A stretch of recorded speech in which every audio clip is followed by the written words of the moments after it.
Hello and welcome to Midlife Moments with Dr. G. I'm Dr. Georgina Hale, specialist medical doctor and PhD in midlife women's hormones. Today I'm talking about a very common but puzzling symptom in many midlife women, and that's aches and pains and fatigue, so symptoms rather. About 35% of women complain of aches and pains in midlife and perimenopause, and about 50% complain of fatigue. Now, I'm presenting them both together because I often addressed possible underlying causes or contributors for aches and pains and fatigue in the same way. In other words, many of the same contributors cause aches, pains and fatigue. So aches and pains in joints, muscles, not any particular muscle or joint. So you're not getting a big swollen hand joint or a finger joint or a big fat swollen toe. It's basically aches and pains all over, like you've got glue on you, and can be worse in the morning. That's more inflammatory pain, and it can be worse as the day goes on when you're tired, which is a sort of fatigue pain. The fatigue is kind of not the fatigue that has people being bedbound. I have some chronic fatigue patients, they're bedbound. That's a different sort of fatigue. That's chronic fatigue, often with fibromyalgia, different underlying causes, a very kind of different approach. So fatigue meaning you're still working full-time or part-time when you're a mum at home, you're doing everything you're supposed to be doing in the house and the home, etc. But you're unable to really have the spark of life afterwards. You can't go out at night, you just feel exhausted. You go to bed exhausted and you either sleep or you don't sleep well.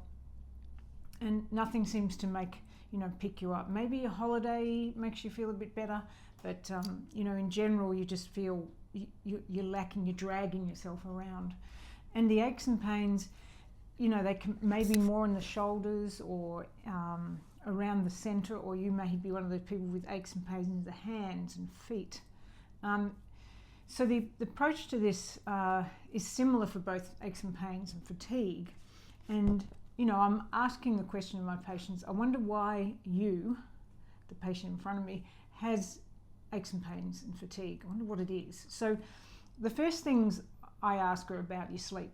Are you sleeping well? Obviously, a lack of sleep has health problems. It leads to many health problems, and one of them is stress, cortisol, inflammation. So all the joints have aches and pains. We don't actually know why, but we are getting closer to sort of like more of the finer details of what involved in inflammation and aches and pains and pain.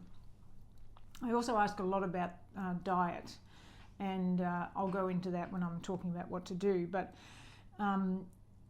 the food intolerance side of things is really important as far as aches and pains.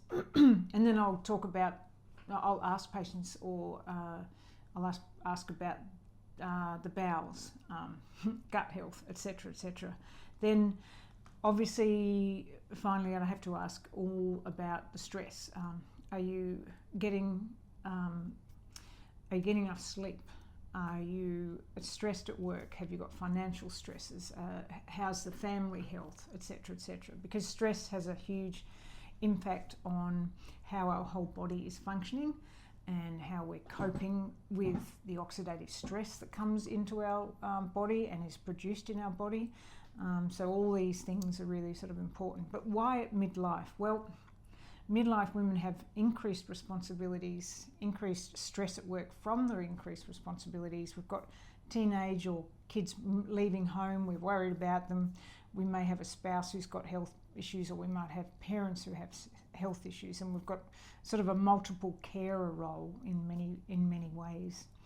So my approach to this normally in the practice is to sort of direct my investigations towards, personalised approach towards the problem at hand, and what the responses have been to all the questions I ask. But I do a lot of autoimmune screening, particularly thyroid and thyroid autoimmunity, which is Hashimoto's. I find that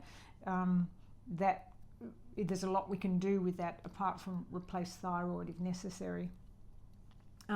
And then the solutions are a lot about an anti-inflammatory diet, and there's a few things about that that I think is across the board seems to be so effective, and that is eliminating gluten-containing grains. I've said it before. Sugary foods, really important, and processed foods, and certain oils like the seed oils, and moving more towards the olive oils and the animal oils, fish oils, etc. So we don't have a lot of a handle on why this all happens at midlife, the aches and pains, etc. But it has probably a lot to do with the changes in our hormones, changes in our gut health, changes in our ability to process foods. I think food intolerances just becomes much more prevalent as we age, and we have to change the way we think and about how we eat.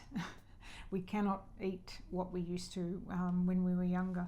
So there's a lot to that, and I cover a lot of that in section 3 of my new book. And it's something I'm quite happy to answer questions about. If you'd like to comment, make comments below and give more suggestions about what you'd like me to cover in that area. It's a big area, and I handle a lot of consultations. I do a lot of consultations with fatigue, and one of the causes of fatigue, which you may have heard about, is mold related illness. So being exposed to mold in the wall of a building, not so much the mold getting into the body, but the mycotoxins produced by the mold. But that's a whole new story and worth a book itself. Okay, I hope you can contribute any suggestions after this video that you'd like me to cover, and we'll see you next time.